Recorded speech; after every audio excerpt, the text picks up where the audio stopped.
Emerging Hero Dog. Sponsored by Mariel, the maker of NexGard. When I first heard about Harley, it was in March 2011, and I saw a picture of him, and he had just come out of the puppy mill, and I just felt that, you know what, this dog had to be with me. At that time, I didn't know anything about puppy mills, so naturally, I had to learn as much as I could. When a dog's in a puppy mill, they're typically living in a barn, and there might be anywhere from 100 to 800 cages. It's mostly small breed dogs. What you see in pet stores, Maltese, Chihuahuas, Shih Tzus, Poodles, that's what people buy, and that's what the mills are full of. In each cage, there's one male and 2 or 3 females, and their whole entire life is spent in that cage. They have a lot of eye injuries for the way that the cages are washed, with power washers with the dogs in the cages. Harley had already lost his eye due to a power washer, but as long as they can breed the dogs, it's okay. Their nutrition has not been good, their immune systems have probably not developed properly. Typically around 6 to 8 years old, their body has had 10 or 12 litters and they literally can't do it anymore. And the vast majority of them at that point are killed. The reason that puppy mills still exist is because they're legal according to the USDA. Dogs are classified as livestock. And as long as they're classified as livestock, they can live in cages. It's just hard to imagine that people could take dogs and treat them like this just for monetary gain. Harley spent approximately 10 years in the puppy mill, which is a very long time for a mill dog. When I first saw Harley face to face, it made me cry. Just thinking about all the time he had spent in the mill, and yet he was so grateful. He was like, I'm going home with you.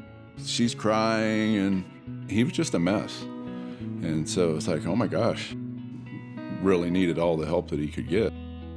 It was said that he would probably live 2 to 3 months.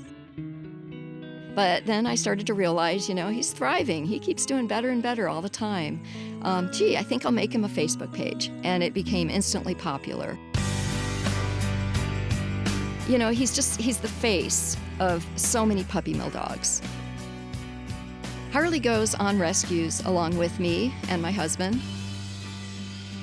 In the rescue van that we're in, we'll have some dogs that we had just rescued out of the mill, and sometimes they'll just kind of get to be near them, maybe kind of talk to them, whatever dogs do, and I think it helps calm them down.